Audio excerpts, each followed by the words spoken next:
ایک صحابی کو دیکھا، فرمایا تم پریشان لگ رہے ہو۔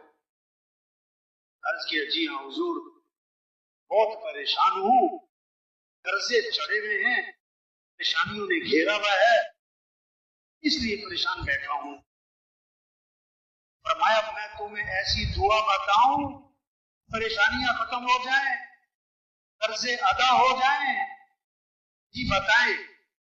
کہ یہ دعا پڑھا کرو، اللہم انی اعوذ بک من الہم والحزن واعوذ بک من العجز والکسل واعوذ بک من الجبن والبخل واعوذ بک من غلبۃ الدین وقہر الرجال۔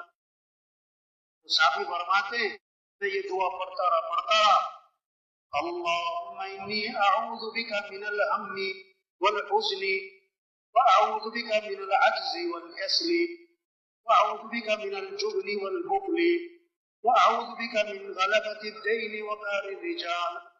میں یہ دعا پڑھتا رہا، میری پریشانیاں بھی دور ہو گئی، میرے قرضے بھی ادا ہو گئے۔